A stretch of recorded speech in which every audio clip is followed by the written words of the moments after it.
GPSTR ಮತ್ತು HSTR ವಿಜ್ಞಾನ ಪ್ರಶ್ನೆ ಮತ್ತು ಉತ್ತರ. ಇವತ್ತಿನ ಪ್ರಶ್ನೆ, ಕಾಯಜ ಸಂತಾನೋತ್ಪತ್ತಿ ವಿಧಗಳು ಯಾವುವು? Option A layering, option B ಕಸಿ ಮಾಡುವಿಕೆ, ಆಪ್ಷನ್ ಸಿ ತುಂಡಾಗಿ ಕತ್ತರಿಸುವಿಕೆ, ಆಪ್ಷನ್ ಡಿ ಮೇಲಿನ ಎಲ್ಲವು. ಈ ಒಂದು ಪ್ರಶ್ನೆಯನ್ನು ಸ್ನೇಹಿತರೆ ನಾನು 10ನೇ ತರಗತಿಯ ಜೀವಿಗಳು ಹೇಗೆ ಸಂತಾನೋತ್ಪತ್ತಿ ನಡೆಸುತ್ತವೆ ಎಂಬ ಪಾಠದಿಂದ ಆಯ್ಕೆ ಮಾಡಿಕೊಂಡಿದ್ದೇನೆ. ನೋಡ್ಕೊಳ್ಳಿ ಸ್ನೇಹಿತರೆ, ಕಾಯಜ ಸಂತಾನೋತ್ಪತ್ತಿ ಎಂದರೇನು? ಕಾಯಜ ಸಂತಾನೋತ್ಪತ್ತಿ ಯಾವಾಗ ಉಪಯೋಗಿಸಲ್ಪಡುತ್ತದೆ? ಕಾಯಜ ಸಂತಾನೋತ್ಪತ್ತಿ 3 ವಿಧಾನಗಳನ್ನು ತಿಳಿಸಿ.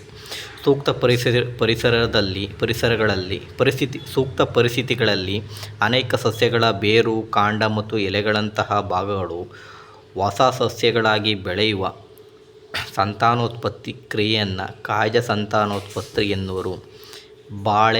ಬಾಳೆ, ಕಿತ್ತಳೆ, ಗುಲಾಬಿ, ಮಲ್ಲಿಗೆಗಳಂತಹ ಬೀಜಗಳನ್ನು ಉತ್ಪತ್ತಿ ಮಾಡುವ ಸಾಮರ್ಥ್ಯವನ್ನು ಕಳೆದುಕೊಂಡ ಸಸ್ಯಗಳಲ್ಲಿ ಕಾಯಜ ಸಂತಾನೋತ್ಪತ್ತಿ ಉಪಯೋಗಿಸಲ್ಪಡುತ್ತದೆ. ಈ ಸಂತಾನೋತ್ಪತ್ತಿಯ ಕಾಯಜ ಸಂತಾನೋತ್ಪತ್ತಿ ವಿಧಗಳು ಲೇಯರಿಂಗ್ ಮಾಡುವಿಕೆ, ಕಸಿ ಮಾಡುವಿಕೆ, ತುಂಡಾಗಿ ಕತ್ತರಿಸುವಿಕೆ. ಹಾಗಾಗಿ ಸ್ನೇಹಿತರೆ, ಈ ಒಂದು ಪ್ರಶ್ನೆಗೆ ಸರಿಯಾದಂಥ ಉತ್ತರ ಮೇಲಿನ ಎಲ್ಲವೂ ಕೂಡ ಆಗುತ್ತೆ. ಸ್ನೇಹಿತರೆ, ಈ ವಿಡಿಯೋ ಇಷ್ಟ ಆದರೆ ಲೈಕ್ ಮಾಡಿರಿ, ಶೇರ್ ಮಾಡಿರಿ, ಸಬ್ಸ್ಕ್ರೈಬ್ ಮಾಡಿರಿ ಸ್ನೇಹಿತರೆ. ಧನ್ಯವಾದಗಳು.